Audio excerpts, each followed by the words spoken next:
Was pretty undeveloped until now. Երկիր, որն անհետացավ մի գիշերում, այսպես է վերնագրել իր այցը Արցախ կորեացի հայտնի բլոգերը։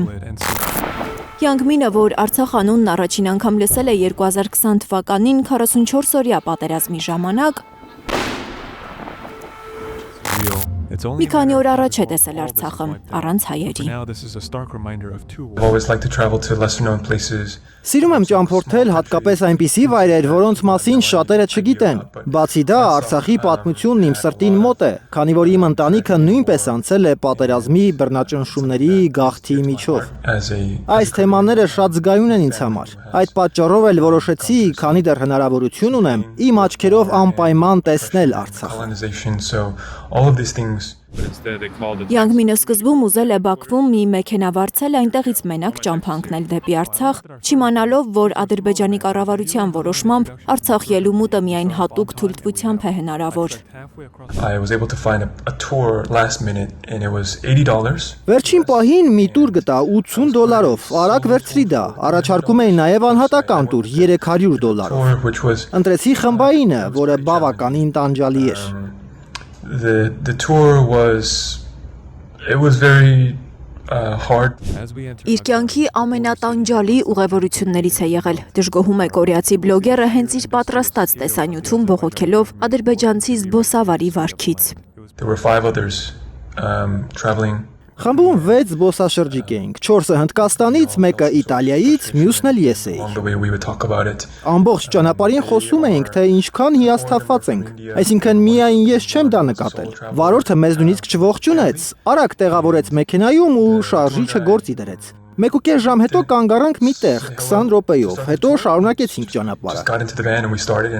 Գիդն ամբողջ ճանապարհին լուր էր, մեր հարցերին էլ դժվարությամբ էր պատասխանում։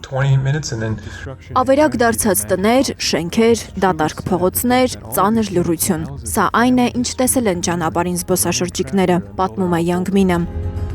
Ասում է ադրբեջանցի գիդը առաջին անգամ սկսել է խոսել զբոսաշրջիկների հետ, երբ հասել են Ստեփանակերտ։ Հասնելով Ստեփանակերտ, գիդը սկսեց խոսել։ Ասաց, թե այդ քաղաքը առաջ հայերի տունն էր։ Հայ ժողովրդին անվանելով Կովկասյան ցեխ։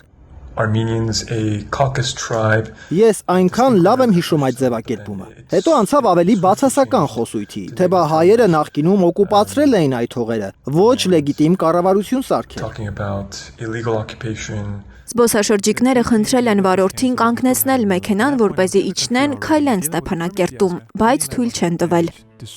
Թույլ են տվել ոտքը գետնին դնել միայն Ստեփանակերտի տատիկ պապիկի արձանի մոտ։ Բլոգերը դա պատահական չի համարում, կարծում է ադրբեջանցիները պարզապես ուզում էին ցույց տալ, իբր այնքան բարի են, որ չեն քանդել հուշակոթ հողը։ Not enough Azerbaijani flags. Ադրբեջանական այս հսկա դրոշները քիչ էին։ Մի բան էլ ադրբեջանական ականջ սղոցող երաժշտությունը։ Հասկացանք, բրո, հասկացանք։ Մենք Ադրբեջանում ենք։ Okay, bro, I get it. We're in Azerbaijan. First reaction. Առաջին տպավորությունը ստխրությունն է։ Ահավոր է, երբ գիտակցում ես, որ այդ դատարկված տներում շատ կարճ ժամանակ առաջ ընտանիքներ են ապրել։ Մարդիկ, որոնք հիմա շատ հեռու են։ Հետո զբոսաշրջիկներին հակառակ իրենց կամքի տարել են Արցախի համալսարան, որն ամբողջությամբ ձևափոխված է։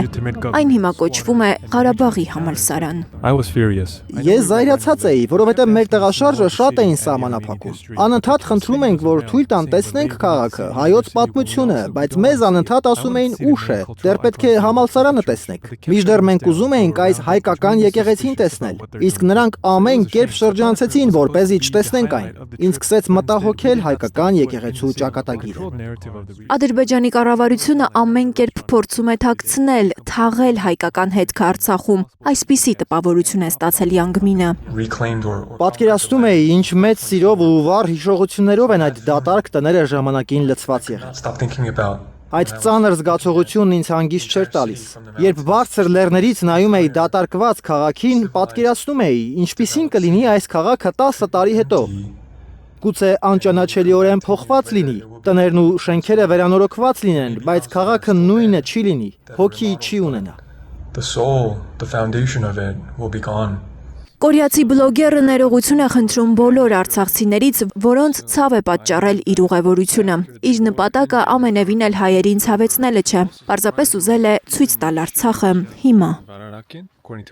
Լիլիթ Գասպարյան, Հարություն Մաթևոսյան, Հայլուր։ But the heavy bias the entire day felt like a weight on my shoulder.